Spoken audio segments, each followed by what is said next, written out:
After landing in Tel Aviv and meeting Prime Minister Benjamin Netanyahu, Biden declared that the hospital bombing in Gaza was not done by Israel.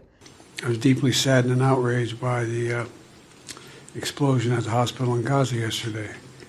And based on what I've seen, it appears as though it was done by the other team, not you.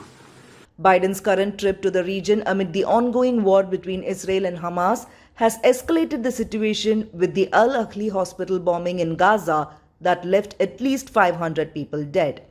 When US Secretary of State Antony Blinken announced that the US president is visiting the conflict zone, he emphasized US's ironclad support to Israel.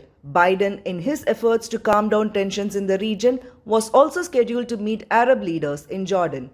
According to the US, Biden's visit was to reiterate America's support to Israel and to provide humanitarian aid to the areas affected by war. However, things got complicated when Biden boarded his flight to Israel.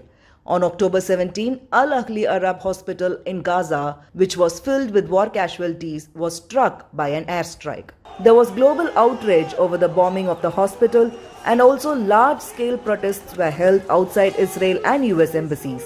Israel has asserted that it was not behind the bombing of the hospital in Gaza and claimed it was a rocket misfiring by terrorists. Netanyahu condemned the attack as the work of barbaric terrorists.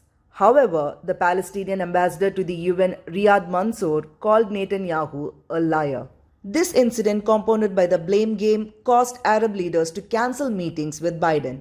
If the conflict was once difficult but manageable for the US, it has now become exceedingly complex. With tensions high between Israel and Hamas, peace talks in the aftermath of this blame game seem challenging. The focus of Biden's visit to Israel has arguably been overshadowed by the hospital tragedy blame game. Overnight, the dynamics of the conflict have changed, presenting a monumental task for the US as diplomacy struggles to sneak in to put an end to this war.